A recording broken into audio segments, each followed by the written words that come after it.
All right, let's get into it. Today, we're talking about one of the most audacious military campaigns, maybe ever. It's a story about how a revolution, which was basically dead and buried, was brought back to life through sheer guts and an absolutely brilliant strategy.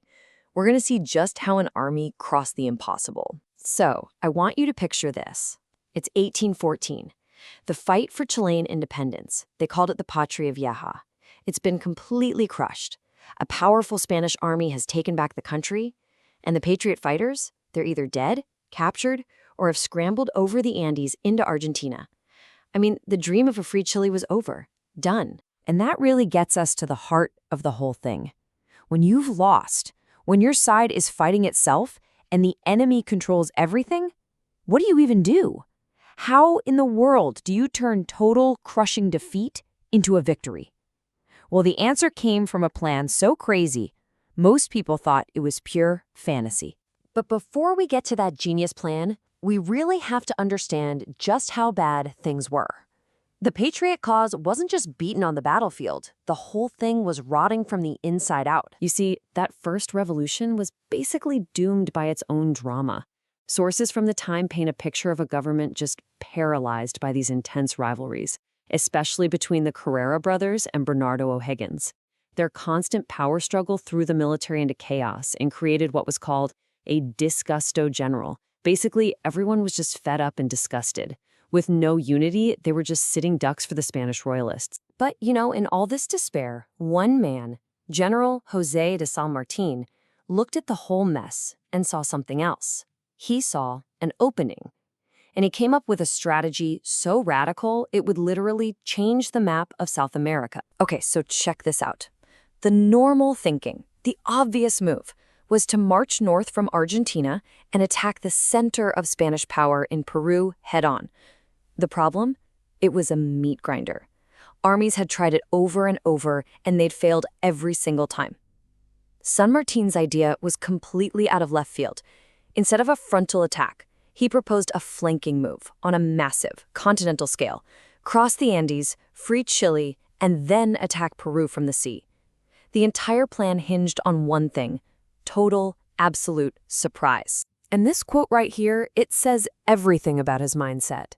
Anyone else would look at a 13,000-foot-high wall of rock and ice and see an impossible barrier. San Martín? He saw a weapon.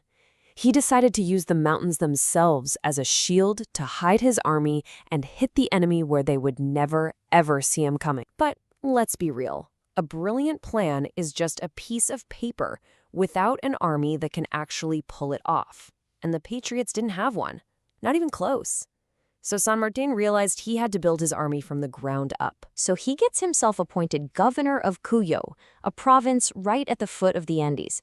And for almost 3 years, he turns the entire region into a giant army factory. This new force, the Army of the Andes, was described by historians as a product of ingenuity, expertise, and laboriousness. In other words, it was a masterpiece of careful, painstaking, and clever work. I mean, think about the logistics here. It was incredible.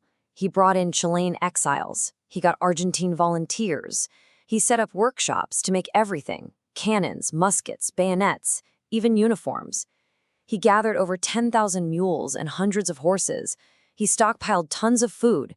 He wasn't just building an army, he was building a mobile city designed to survive one of the most hostile places on the planet. And so, in January of 1817, after years of this intense preparation, this brand new army set out to do what pretty much everyone thought was suicide. Now, here's the really brilliant part of the plan. The army didn't just take one path. Oh no. It split into 6 different columns, all crossing through different mountain passes at the same time.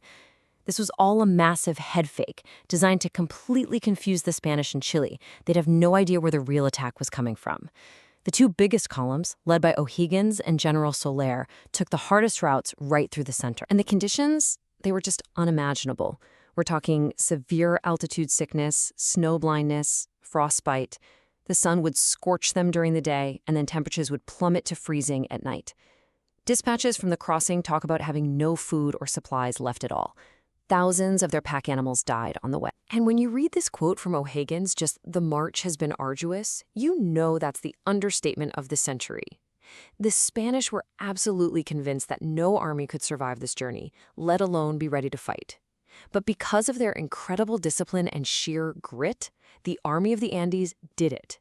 It was a truly epic feat of human endurance. So after all that pain, all that suffering, did the impossible plan actually work? Oh, it worked. And the payoff was bigger and faster than anyone could have dreamed. As the different columns of the army started pouring down from the mountains into Chile, they hit the Spanish garrisons almost all at once. The Spanish commanders were thrown into total chaos. They were completely surprised, just like San Martin had planned. They had no idea what hit them. What followed was just a wave of victories, one after another, all across the country. The really decisive one was the Battle of Chacabuco, where the main Patriot Army just shattered the main Royalist force. This whole chain reaction of victories, all happening in just a few weeks. Some historians have called it a feat that's maybe unique in the military history of the world. Just like that, Chile was free. And look, the plan was genius, no question. But the sources from that time, they're crystal clear on this point. The victory belonged to the execution. It was the unshakable discipline and courage of every single person, from the top generals like O'Higgins and Soler all the way down to the last soldier, that made the impossible happen. And the legacy of this campaign was just huge. It didn't just free Chile. By getting rid of the threat from the West, it also secured Argentina's own independence. It built the launch pad for the final attack on the Spanish headquarters in Peru. The Army of the Andes, which was born in Cuyo, became this powerful symbol for the whole continent, and its name would be carried to even more victories all across South America. So that leaves us with one last thing to think about. When you consider the insane logistics, the strategic genius, and the fact that it literally changed the fate of a continent, you really have to ask yourself, was crossing the Andes the single greatest military achievement in the history of the Americas? It's a heck of a question to think about.